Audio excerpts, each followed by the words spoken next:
देखिए सिर्फ आरजे रमझाझर पर सवाल सत्ता के। सिर्फ घोषणाएं नहीं, चाहिए विकास का ठोस परिणाम। नमस्कार, मैं हूं पुखराज सिंह। एक बार फिर से आपका स्वागत है सवाल सत्ता के कार्यक्रम में। आरजे रमझाझर का स्पेशल कार्यक्रम सवाल सत्ता का। इस बार जनता के सवालों का जवाब देने के लिए हमारे बीच उपस्थित हैं जागेश्वरी घनश्याम वर्मा, और वे अभी विधानसभा प्रत्याशी भी हैं बिल्हा विधानसभा से। आइए हम आपके सवालों को उनके सामने रखते हैं और उनसे लेते हैं आपके जवाब। जागेश्वरी जी, बहुत बहुत स्वागत है आपका हमारे शो में। नमस्कार। हम सवालों को शुरू करने से पहले मैं आपसे ये जानना चाहूंगा कि आपका व्यक्तित्व तो कैसे देखा जाता है? आपने राजनीति में आने से पहले क्या कुछ किया? आपकी शिक्षा दीक्षा, जन्म कहाँ पे हुआ? आपने हायर क्वालिफिकेशन कहाँ से अर्जित की और कैसे आपका राजनीति में प्रवेश हुआ? इसके बारे में आप थोड़ा सा हमें बताएं। मेरा जन्म बेमेतरा जिला के एक छोटे से गांव में हुआ है। मेरी पारिवारिक जो पृष्ठभूमि है, मेरे दादाजी शिक्षक हैं और एक तरह से किसान भी हैं। मैं कॉलेज की पढ़ाई संबलपुर में की हूँ और राजनीति जो कॉलेज के समय से ही, कॉलेज प्रेसिडेंट के चुनाव से ही छात्र राजनीति में आई हूँ। और राजनीति में आने का मतलब राजनीति कोई बिजनेस या पेशा नहीं है। मैं जन सेवा की भावना से राजनीति में आई हूँ, लोगों की सेवा कर सकूँ। और इसी राजनीति जन भावना को लेकर मैं कहती हूँ क्षेत्र में कि नेत्री नहीं, क्षेत्र के विकास के लिए बेटी चुनिए। जी, तो जैसा आपने बोला कि क्षेत्र के विकास के लिए बेटी चुनिए, मैं यहीं से एक सवाल आपसे करना चाहूँगा कि आपको राजनीति में आके, और महिलाओं की एक्चुअली मैं सवाल कर रहा हूँ आपको, महिलाओं की स्थिति राजनीति में आप कैसे देखते हैं? क्या महिलाओं को राजनीति से जुड़ना चाहिए? क्योंकि अमूमन देखा गया है कि राजनीति में, या राजनीति के दलदल कहा जाता है, जिसमें आपके पुरुषों का भी गैया गति हो जाता है, तो फिर महिलाओं की बात हम कर रहे हैं। आप कैसे देखते हैं राजनीति में आने के बाद महिलाओं की स्थिति राजनीति में कैसी है? जो राजनीति से एक्चुअली में दूर रहते हैं वो ही लोग राजनीति को दलदल कहते हैं, जो इसकी परिभाषा को समझ नहीं पाते हैं। बल्कि महिलाओं के लिए राजनीति में बहुत अच्छा सुनहरा अवसर है। हमारे देश में आधे से ज़्यादा आबादी महिलाओं की है और निश्चित ही महिलाओं को राजनीति में आना चाहिए, क्योंकि महिलाएं अगर राजनीति में आएंगी तो महिला ही महिलाओं के अधिकार के लिए लड़ेगी, ऐसा मेरा मानना है। जी बिल्कुल, आपका जो मानना है बहुत सही है। मैं उन लड़कियों की बात करता हूँ जिन लड़कियों के पेरेंट्स की अगर हम बात करें, गांव की बात करें, वो गांव में रहते हैं, उनके पिता 2 वक्त की रोटी भी बहुत ही मुश्किल से वो निकाल पाते हैं, और उनको हायर क्वालिफिकेशन इसलिए नहीं देते हैं क्योंकि उनकी आमदनी उतनी नहीं होती है। तो ऐसी लड़कियों के लिए आप क्या सोचती हैं? क्या उनको भी एक प्लेटफॉर्म मिलना चाहिए? क्या वो राजनीति में आ सकती हैं? क्या ये इतना सरल है? इसके बारे में आप थोड़ा सा बताएं। आज देखिए, बेटा और बेटियों में फ़र्क नहीं है। लड़कियों के लिए राजनीति में ऐसा तो नहीं है कि सारी की सारी लड़कियां राजनीति में आ जाए, लेकिन अगर जो कुछ आना चाहती हैं उनके लिए सुनहरा अवसर है, और जो नहीं आना चाहती हैं उनके लिए स्वयं आत्मनिर्भर होना बहुत ज़रूरी है। सिर्फ राजनीति में आना ही लक्ष्य नहीं है। वो स्वयं आत्मनिर्भर के लिए अपने पैर पे खड़ा हो सकती है, स्वयं सेवा, कुछ लघु उद्योग कर सकती है, सिलाई बुनाई कढ़ाई कर सकती है। जब आज महिलाएं किसी के ऊपर निर्भर नहीं है तो अपनी सुरक्षा या अपनी आत्मनिर्भरता के लिए क्यों किसी के ऊपर निर्भर रहे? बिल्कुल, बहुत सही आपने कहा कि जो महिलाएं हैं उनको स्वयंभू पहले होना पड़ेगा, उनको अपने पैरों पे पहले खड़ा होना पड़ेगा, उसके बाद फिर आगे वो राजनीति में अपना करियर संवार सकती है। जी हाँ, एक सवाल मेरा आपसे ये था कि अगर हम बात करें बिल्हा विधानसभा का, आपने राजनीति तो चुन लिया और राजनीति के लिए आपने क्षेत्र चुना बिल्हा ही क्यों? कोई और सा विधानसभा आप चुन सकते थे, तो बिल्हा ही क्यों? दूसरी सवाल उसी में आपकी ये रहेगी कि कांग्रेस पार्टी को आपने क्यों चुना? जी, कांग्रेस पार्टी से मेरे जो पति आदरणीय घनश्याम वर्मा जी है, वो 25 साल से राजनीति कर रहे हैं। 25 साल से लगातार कांग्रेस पार्टी में निष्ठापूर्वक कार्य किए हैं और उन्हीं के साथ मैं भी कांग्रेस पार्टी में जुड़ी हूं। और रहा सवाल बिल्हा विधानसभा क्षेत्र का विकास का, तो 15 साल में बीजेपी के सरकार में अभी बिल्हा विधानसभा विकास से अछूता है। यहाँ बेरोजगारी है, यहाँ पानी की समस्या है, यहाँ महिलाओं का शोषण है और यहाँ के बेरोजगार इतने परेशान हैं कि आत्महत्या करने के लिए मजबूर हैं। जी, तो ये जो समस्या आपने कहा, ये तो आपके अमूमन सभी जगह पे, पूरे भारत देश की समस्या है, क्योंकि हर जगह पे किसान आपके आत्महत्या कर रहे हैं। महिलाओं की अगर स्थिति की बात करें तो पूरे देश में हमारी दयनीय है।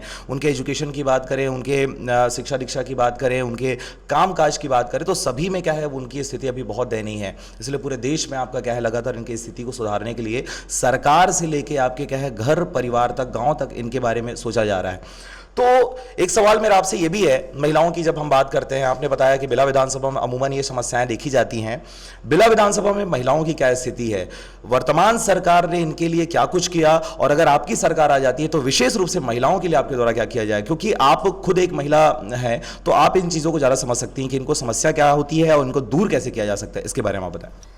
अगर कांग्रेस की सरकार आती है तो सबसे पहले महिलाओं के लिए तो हम शिक्षा, बेहतर शिक्षा मिले लड़कियों को, महिलाओं को, और स्वयं आत्मनिर्भर हो। इसके लिए हमारी सरकार से हम भी सिफारिश करेंगी कि महिलाओं को आत्मनिर्भर करने के लिए स्वयं सहायता समूह के माध्यम से महिलाओं को ज़्यादा राशि आवंटन करें, ताकि महिलाएं स्वयं आत्मनिर्भर हो। अपने स्वयं जब अपनी आंखों से दुनिया देखते हैं तो आत्मविश्वास बढ़ता है। मैं चाहूँगी कि महिलाओं को आत्मनिर्भर बनाने के लिए शिक्षा और व्यवसाय और लघु जो उद्योग होता है वो महिलाओं को हम उपलब्ध कराएंगे। जी बिल्कुल। तो एक चीज़ और था कि मैंने आपको बोला कि कांग्रेस में ही आपने क्यों चुना। आपने बताया कि आपके जो मिस्टर हैं वो 25 साल से राजनीति में हैं और कांग्रेस से ही जुड़े हुए हैं। आपसे तो चर्चा उन्होंने किया होगा कि कांग्रेस से 25 साल तक वो क्यों जुड़े रहे। जी, इसके बारे में बताएं, क्यों 25 साल तक उन्होंने एक ही पार्टी को दिया, क्योंकि अभी वर्तमान में उनकी सरकार नहीं है। जी देखिए, कांग्रेस वो पार्टी है जो पार्टी आज़ादी की लड़ाई लड़ी है और लगातार आज भी कांग्रेस पार्टी अपना बलिदान दे रही है। झीरम घाटी की घटना देखिए, ऐसे कई घटना है जिसमें कांग्रेसियों ने अपने प्राणों की आहुति दी है। और कांग्रेस ही वो पार्टी है जो आम मजदूर, किसान, महिला, बेरोजगार सबके हित और अधिकार की लड़ाई लड़ने वाली पार्टी है। रही बात मेरे आदरणीय पति घनश्याम वर्मा जी के, तो बहुत ही निष्ठा से और लगातार पार्टी में 25 साल बने हुए हैं और उन्होंने लगातार कांग्रेस से 4 बार जिला पंचायत का चुनाव लड़ा है। और अब आने वाले समय में भी कांग्रेस का हाथ जरूर साथ रहेगा, क्योंकि कांग्रेस ही वो पार्टी है जो लोगों का उद्धार करती है। जी बिल्कुल, उद्धार करती है, बहुत सही बात है। और आप लगातार इस पार्टी से जुड़े हुए हैं तो आपकी श्रद्धा भक्ति बिल्कुल उस पार्टी के साथ है।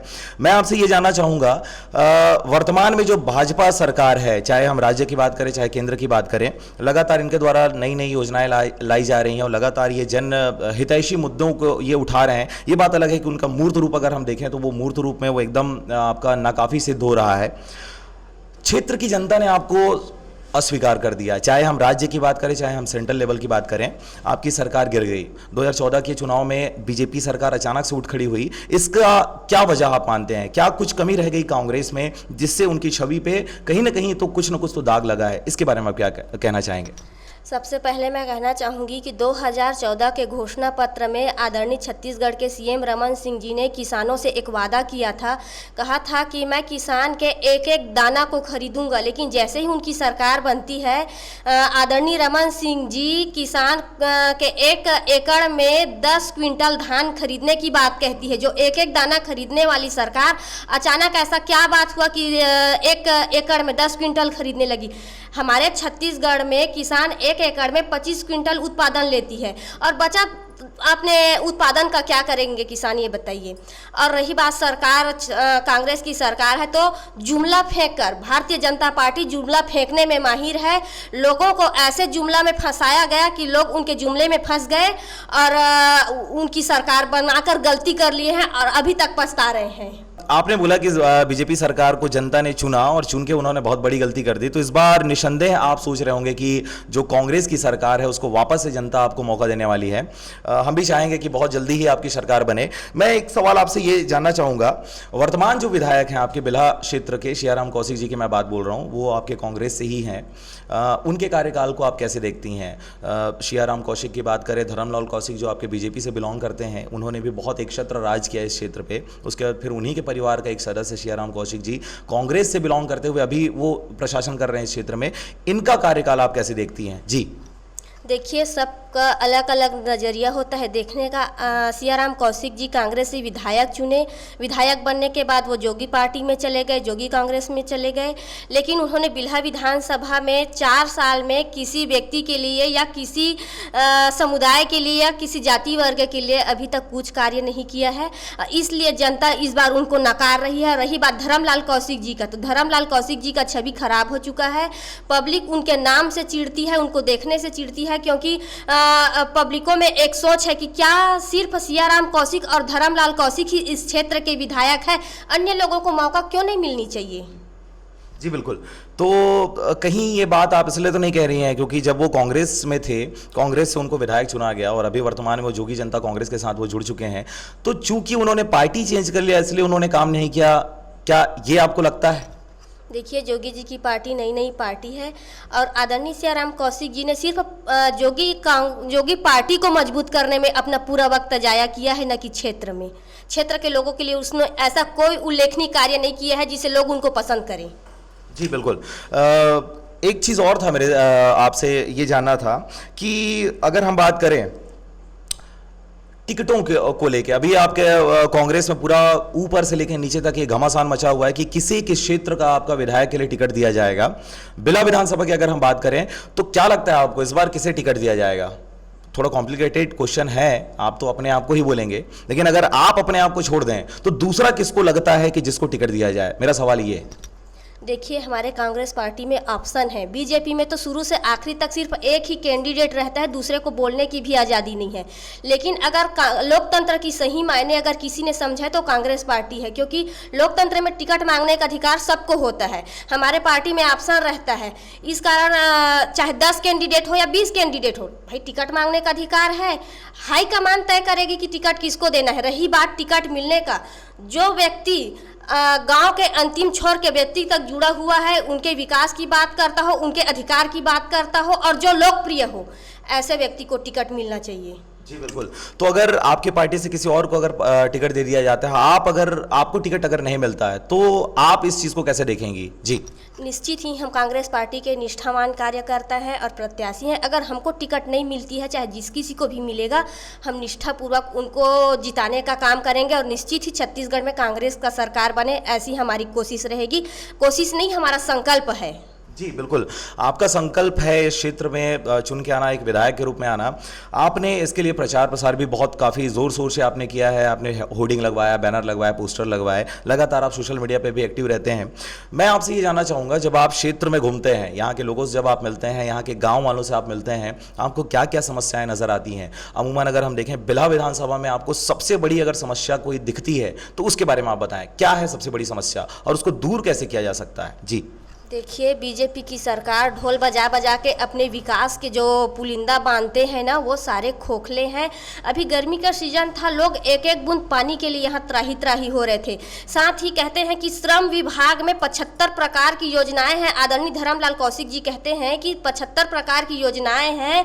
तो मैं पूछना चाहती हूँ उनको कि हम गाँव में जाते हैं तो गाँव में ऐसा 100 घर में जाओगे तो 20 घर में निश्चित ही ताला लगा है। पूछते हैं कि कहाँ गया है ये फलाना भैया जी, तो बोलते हैं कि ये खाने कमाने चले गए हैं। क्यों गए हैं? तो इनको ना तो सूखा राहत मिला है, ना फसल बीमा की राशि मिली है और इनके ऊपर कर्ज इतना बढ़ गया है कि ये आजीविका के साधन खोजने के लिए बाहर गया है। मैं पूछना चाहती हूँ, योजना किसके लिए है? योजना आम पब्लिक के लिए है और आम पब्लिक को इसका लाभ मिलेगा तब तो योजना सफल है। इनके सारे योजना फ्लॉप है। जी बिल्कुल। तो क्या लगता है, क्योंकि अभी बीजेपी की सरकार को तो अभी बहुत लंबा समय नहीं हुआ है, लंबा अरसा नहीं हुआ है, वो पिछले आपके 10 साल से 15 साल से वो हुकूमत कर रहे हैं। आपकी सरकार अगर हम कांग्रेस की बात करें, वो तो आपके 60 साल से 70 साल से वो सत्ता पे थी। तब भी स्थिति यही थी, तब भी लोग आपके मर रहे थे, तब भी किसान आपके फांसी लगा रहे थे, आत्महत्या कर रहे थे, महिलाओं की स्थिति तब भी आपकी दयनीय थी। अब आपके द्वारा यह सवाल किया जा रहा है कि अब स्थिति ऐसी हो रही है, इसको आप कैसे देखते हैं? आपके समय और इस समय में क्या अंतर आपको लगता है? जी कांग्रेस ने 60 साल में वो कार्य किया है। आज हम अगर स्वतंत्र होकर बोल रहे हैं कांग्रेस की देन है, वही लोग बोलते हैं कि कांग्रेस ने 60 साल में क्या किया। कांग्रेस के बनाए हॉस्पिटल में बीमार पड़े सोए रहते हैं, कांग्रेस की देन वो हॉस्पिटल है, कांग्रेस के देन ही उस स्कूल में पढ़े हैं, आज मंत्री बने हैं, विधायक बने हैं और पूछते हैं कि कांग्रेस ने 60 साल में क्या किया। कांग्रेस ने 60 साल में उन गरीब मजदूर और व्यापारियों की लड़ाई लड़ी है। देखिए, उस समय जब भारत देश आज़ाद हुआ, उस समय लोग भूखमरी से मर रहे थे, बीमारी से मर रहे थे, जूझ रहे थे। उस समय कांग्रेसियों ने इन लोगों को भूखमरी से बचाने के लिए श्वेत क्रांति, हरित क्रांति लाया। आज वो सारे तमाम, मैं अगर कांग्रेस के 60 साल के बारे में बोलूं तो मेरे शब्द कम पड़ जाएंगे, लेकिन बीजेपी ढोल नगाड़े बजा के कहते हैं कि कांग्रेस ने 60 साल में क्या किया। जी बिल्कुल। तो अगर कांग्रेस ने बहुत कुछ किया, जनता को अगर उन्होंने उनके हक को उन्होंने दिया, अगर उन्होंने उसकी लड़ाई लड़ी, ठीक है, हम मानते हैं आज़ादी दिया। मैं ये आपसे पूछना चाहूँगा कि जो कांग्रेस है, अगर उन्होंने इतना हित में काम किया है जनता का, तो अभी 2014 के चुनाव में कांग्रेस को क्यों हटा दिया उन्होंने? क्या वजह रही जनता ने आपको अस्वीकार कर दिया और एक नई पार्टी को या कहें आपकी बीजेपी को उन्होंने मौका दिया? जी देखिए, मैं पहले भी बोल चुकी हूँ कि कांग्रेस को हटाने का ये नहीं है। जो बीजेपी की पार्टी है, जुमले फेंकने में, अभी देखिए जन धन योजना, ये लोग जन धन योजना की बात करते थे, खाता खुलवाए हैं, बोले कि 15 लाख सबके खाते में आएंगे। बता दे कोई कि किसी के खाते में 15 लाख आया है? काला धन लाएंगे और ऐसे जागते हुए आंखों से सपना दिखाए कि लोगों को वाकई में लगा कि हमारे खाते में 15 लाख आ गए क्या? तो कहीं ना कहीं आपको ये लगता है कि जो ये प्रलोभन इनके द्वारा जो दिया गया है, वो प्रलोभन के झांसे में आके जनता ने इनको चुन लिया? जी ठीक है, हो सकता है कि इस बार भी अगर वो चुन लेते हैं, अगर वो, क्योंकि वो कविता और जुमलेबाजी में आपके क्या है एक्सपर्ट माने जाते हैं, आपकी नज़र से अगर देखा जाए तो क्या लगता है इस बार क्या उनका जुमला और ये सब चीज़ें काम आएंगी? देखिए, वक्त है बदलाव का। इस बार निश्चित ही कांग्रेस की सरकार बनेगी, क्योंकि पब्लिक इतना परेशान है आए दिन। अब देखिए, 7 किलो चावल देते हैं छत्तीसगढ़ में, एक हितग्राही को 7 किलो चावल देते। मैं पूछना चाहती हूँ कि कांग्रेस केंद्र में कांग्रेस की सरकार थी और राज्य में रमन सिंह जी की सरकार थी, फिर केंद्र में जो हमारी सरकार थी मनमोहन सिंह जी की सरकार, वो 35 किलो चावल देते थे, वो भी बिना प्रूफ के कि ये वाकई में छत्तीसगढ़ का है। ना तो आधार लगता था, ना फोटो लगता था। आज देखिए आप, अगर कोई अमीर आदमी 2 लाख का भी अगर कुछ खरीदेगा तो उसको आधार दिखाने का जरूरत नहीं, लेकिन एक गरीब परिवार अगर जाता है 7 किलो चावल के लिए तो उनको प्रूफ दिखाना पड़ता है कि हाँ, मैं छत्तीसगढ़ का हूँ और ये मेरा आइडेंटिटी है। जी बिल्कुल। तो जैसा आपने कहा कि वक्त है बदलाव का, वक्त है ब्रेक का, तो मैं आपसे, हमारे साथ जुड़ी हुई हैं अभी जागेश्वरी घनश्याम वर्मा जी, आगे भी हमारे साथ वो उपस्थित रहेंगी। देखिए आपके सवालों का जवाब कैसे उन्होंने निर्भीकता से दिया हुआ है, आगे भी देंगी एक छोटे से ब्रेक के बाद। आपका अपना टीवी चैनल आरजे रमझाझर, जज्बात के रंग भरोसा के संग।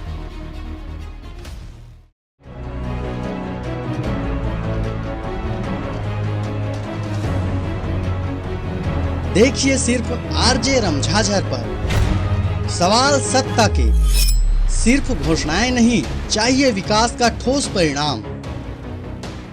आपका एक बार फिर से स्वागत है आरजे रमझाझर के स्पेशल कार्यक्रम में। कार्यक्रम है सवाल सत्ता के। हमारे साथ बनी हुई हैं जागेश्वरी घनश्याम वर्मा जी, बिला विधानसभा से विधायक प्रत्याशी हैं, वर्तमान में जिला पंचायत सदस्य भी ये हैं। जागेश्वरी जी, मेरा आपसे सवाल है, महिलाओं को लेकर अगर हम बात करें, ग्रामीण महिलाओं की अगर हम बात करें, उनकी बुनियादी समस्याएं जो आप देखती हैं, क्या लगता है जब आप गांव में घूमने जाती हैं, महिलाओं से जब आप मिलती हैं, तो उनकी उस समस्या को दूर करने के लिए आप कौन सा समस्या ऐसा देखती हैं जिसको आप दूर करना चाहती हैं विशेष रूप से? जी देखिए, स्वच्छ भारत मिशन के तहत गांव-गांव में शौचालय का निर्माण किया गया है और जिन हितग्राहियों का शौचालय बन गया है, ऐसे जो कागजों में लिखा है, अगर हम उस हितग्राही के घर जाते हैं तो वहां की महिलाएं आज भी लोटा लेके बाहर शौच करने जाती है। तो ये शौचालय सिर्फ कागजों में बना है, बाकी धरातल पर कुछ नहीं है। जी, तो अभी जैसे कि छत्तीसगढ़ सरकार ने अपने बहुत सारे आपके जिलों को ओडीएफ घोषित कर दिया था, इस ओडीएफ घोषित करने में इनका क्या हित रहा होगा, इसके बारे में आप थोड़ा सा बताएं, क्योंकि अमूमन हमने भी ये पड़ताल की है कि जिन जिन क्षेत्रों को इन्होंने ओडीएफ घोषित किया था, आज वहाँ की जनता बिल्कुल मैदान की तरफ रुख कर रहे हैं। इसके बारे में आपकी क्या राय है? क्योंकि अधिकारियों को भी जल्दी थी और माननीय मोदी जी और रमन सिंह जी को भी जल्दी थी कि मुंगेली जिला खुले में शौच मुक्त प्रथम जिला हो।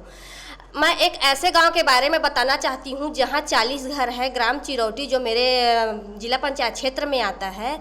जिला तो ओडीएफ हो गया था, लेकिन उस गांव में जो 80 घर के हितग्राही हैं, एक के घर में भी शौचालय नहीं बना था। तो बताइए कैसे में जिला ओडीएफ हो गया?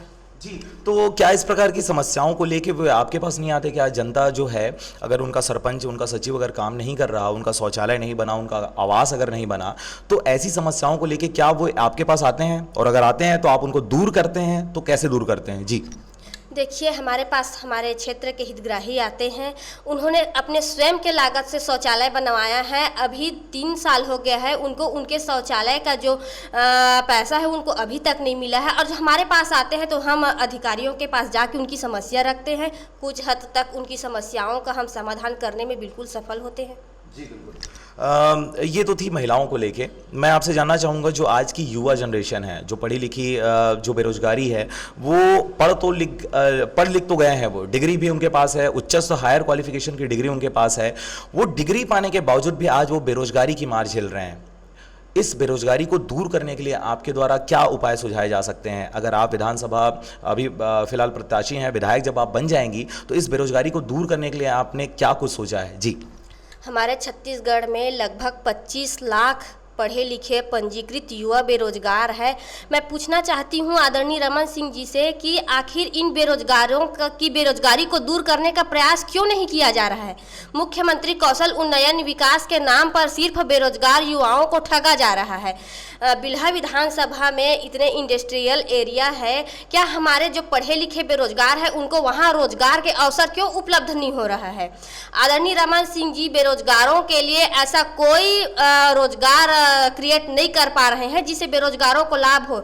अभी देखिए मोबाइल वितरण कर रहे हैं, मोबाइल से ज़्यादा जरूरी रोजगार है, क्योंकि बेरोजगार जो हैं उनको रोजगार मिलेगा, मोबाइल तो युवा ऐसे ही खरीद लेंगे।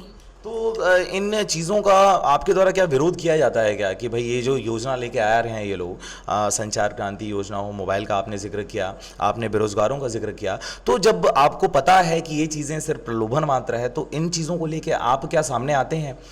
जी बिल्कुल, हम बेरोजगारों के अधिकार की लड़ाई लड़ते हैं। जिला पंचायत में लड़ते हैं, हमको अवसर मिलेगा तो विधानसभा में लड़ेंगे, क्योंकि बेरोजगार जो हमारे युवा हैं खाली दिमाग शैतान का घर होता है, इनके पास कुछ काम नहीं है, इनमें बहुत सारी संभावनाएं हैं। हमारे जो युवा हैं बहुत ही ऊर्जावान युवा है, लेकिन इनके कंधों पर जिम्मेदारी का बोझ चाहिए जो कि सरकार नहीं दे पा रही है। इनमें संभावनाओं की या प्रतिभाओं की कमी है, ऐसी बात नहीं। हमारे छत्तीसगढ़ के युवाओं में बहुत सारी प्रतिभा है, बस इनको उभारने का एक उचित मंच चाहिए, मंच इनको नहीं मिल पा रहा है। जी, तो सरकार ने भी तो बहुत सारी योजनाएं संचालित की हैं, जैसे कि आपका लाइवलीहुड कॉलेज की अगर हम बात करें, आपने क्वालिफिकेशन अर्जित कर लिया निसंदेह। कुछ लोग ऐसे हैं जो आपकी पढ़ाई से बहुत दूर हो जाते हैं, उन लोगों के लिए भी उन्होंने क्या है लाइवलीहुड कॉलेज का एक संज्ञान उन्होंने दिया हुआ है कि लाइवलीहुड कॉलेज में जाके आप क्या कर सकते हैं, जो भी चीज़ में आपको इंटरेस्ट है वहाँ पे जाके आप उसको सीख सकते हैं और सीख के अपना स्वयं रोजगार उपलब्ध करा सकते हैं, कर सकते हैं। तो उसके बावजूद भी लाइवलीहुड कॉलेज जैसी चीज़ होने के बावजूद भी लोग बेरोजगार घूम रहे हैं, इसकी वजह क्या है? देखिए, लाइवलीहुड कॉलेज सिर्फ कहने से अच्छा लगता है, वहाँ जाके देखने से पता चलेगा कि वहाँ सिर्फ ये एक बिजनेस चला रहे हैं। अधिकारियों द्वारा जो बेरोजगार है उनका और शोषण कर रहे हैं। इनको सिखाने और सीखने के नाम पर कुछ नहीं है, ये सिर्फ कागजों में होता है। जी, कागजों में होता है, ठीक है। तो क्या लाइवलीहुड कॉलेज आज के डेट में आपका उतना कारगर नहीं है, तो क्या इससे बेटर ऑप्शन क्या हो सकता है आपकी नज़र में? देखिए, ये सब कहने और सुनने में अच्छा लगता है। हमारे बेरोजगारों को आदरणीय रमन सिंह जी बता दें कि आखिर जब हमारे बेरोजगारों को रोजगार उपलब्ध करा रहे हैं तो 25,000 पंजीकृत बेरोजगार क्यों है यहाँ? भाई, बेरोजगारी में कमी आना चाहिए। नहीं, मेरा सवाल लाइवलीहुड कॉलेज को लेके था। अगर लाइवलीहुड कॉलेज के थ्रू अगर लोग रोजगार नहीं पा रहे हैं तो इसमें क्या लाइवलीहुड कॉलेज कारगर नहीं है या योजना कारगर नहीं है, या लाइवलीहुड कॉलेज के अलावा भी कोई नया योजना आपके द्वारा लाई जा सकती है? जी, योजना कारगर है, लेकिन योजना का लाभ हमारे जो बेरोजगार है उनको नहीं मिल पा रहा है। मैं पहले भी बताई हूँ कि ये अधिकारियों के भ्रष्टाचार के मत्थे चढ़ गया है। जी बिल्कुल। जब हम बेरोजगारों की बात कर रहे हैं, युवाओं की बात कर रहे हैं, तो एक चीज़ और मैं आपसे जानना चाहूँगा। इस क्षेत्र में एक्चुअली समस्या सिर्फ क्षेत्र की नहीं है, ये पूरे देश की समस्या है। लगातार हम बात कर रहे हैं महंगाई की, महंगाई लगातार बढ़ रही है। ऐसा नहीं है कि अभी ये महंगाई बढ़ रही है, जब आपकी सरकार थी, चाहे केंद्र की बात करें चाहे राज्य की बात करें, तो भी महंगाई लगातार बढ़ रही थी, अब भी बढ़ रही है। इसको कम करने का तरीका आपने क्या सोचा हुआ है? अगर आपकी सरकार आ जाती है केंद्र में, राज्य में, आप अगर विधायक बन जाते हैं इस क्षेत्र में, तो ये जो बढ़ती हुई महंगाई है, इस महंगाई को कैसे कम किया जा सकता है, कैसे दूर किया जा सकता है? जी देखिए, उज्ज्वला गैस के तहत जो पहले 350 रुपये मिलने वाला गैस सिलेंडर आज 950 रुपये मिल रहा है। मध्यम वर्गीय जो हमारी माताएं हैं, बहनें हैं, उनको परिवार चलाने में, अपने घर चलाने में बहुत दिक्कत और परेशानी हो रही है। जो 950 रुपये में गैस सिलेंडर भरवाएंगे, उसमें उसका एक सप्ताह का उनके परिवार का जो राशन है वो चल जाएगा। उज्ज्वला गैस के तहत तो गैस सिलेंडर दे रहे हैं, लेकिन महिलाएं रिफिलिंग नहीं करा पा रही हैं। महंगाई की वजह से। और ये योजना भी फ्लॉप है, क्योंकि हम जाते हैं गांव एरिया में देखते हैं तो उज्ज्वला गैस के योजना, आपके गैस सिलेंडर कहाँ करके पूछते हैं तो कहते हैं महिला ये फालतू रखा है, इसको हम क्या करेंगे, हम तो रिफिलिंग करा नहीं पा रहे हैं ना, तो ऐसी योजना का क्या मतलब है। जी बिल्कुल। तो तमाम जो अभी बीजेपी सरकार की जो योजनाएं हैं, चाहे शौचालय को लेके हो, चाहे आवास को लेके हो, चाहे संचार क्रांति को लेके हो, चाहे वो सौर उज्ज्वला योजना को लेके हो, सभी योजनाएं सिर्फ कागजों तक ही सीमित है, बेसिकली ये आपका कहना है। जी, इसी में एक सवाल मेरा ये था, जब हम पेट्रोल की बात करते हैं, विशेष रूप से पेट्रोल की बात मैं इसलिए कर रहा हूँ क्योंकि आपका खुद का एक पेट्रोल टंकी है, और एक नहीं शायद और भी हो, हमारे संज्ञान में तो एक ही पेट्रोल टंकी आया है। क्या लगता है आपको, ये पेट्रोल की कीमत जो लगातार बढ़ रही है, इसको कम कैसे किया जा सकता है? जी, अंतर्राष्ट्रीय बाजार में कच्चे तेल के कीमतों में भारी गिरावट के बावजूद डीजल और पेट्रोल के दाम आसमान छू रहे हैं। आम पब्लिक के जेब में आग लगी है। पेट्रोल डीजल का खर्चा इतना बढ़ गया है कि ये अपने परिवार चलाने में असमर्थ हो रहे हैं। आने वाले सरकार में देखिए, हमारी कांग्रेस की सरकार बनेगी तो निश्चित ही हमारी कोशिश रहेगी कि ये जो महंगाई का बोझ है उसको हम कम करने का प्रयास करेंगे, और निश्चित ही हमारी सरकार आएगी तो हम बिजली का बिल हाफ और कर्जा माफ़ करेंगे। अच्छा जी, जब आपने बिजली बिल और कर्जा माफ़ करने का बात कहा तो एक चीज़ और मेरे जहन में आया है, जो अभी सबसे महंगा चीज़ अगर हम देखें तो पेट्रोल लगता है कि सबसे ज़्यादा महंगा आपका पेट्रोल बिक रहा है। आपको हर जगह पे कहीं पे भी आपको जाना है तो पेट्रोल की आवश्यकता पड़ती है।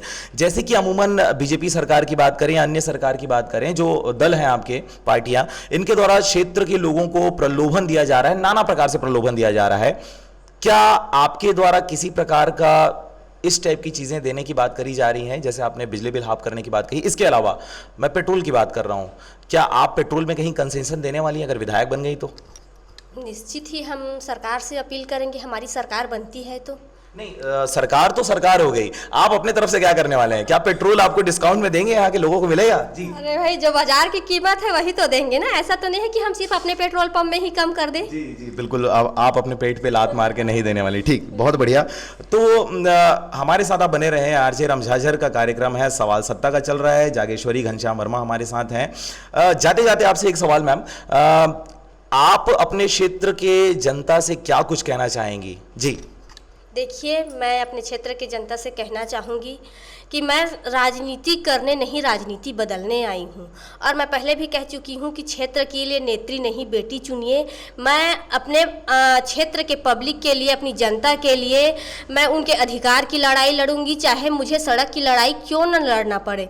उनके महंगाई के लिए, हमारे क्षेत्र के जो युवा बेरोजगार है उनके लिए रोजगार के लिए, किसानों के लिए, जो आज देखिए खाद की कीमत आसमान को छू रही है।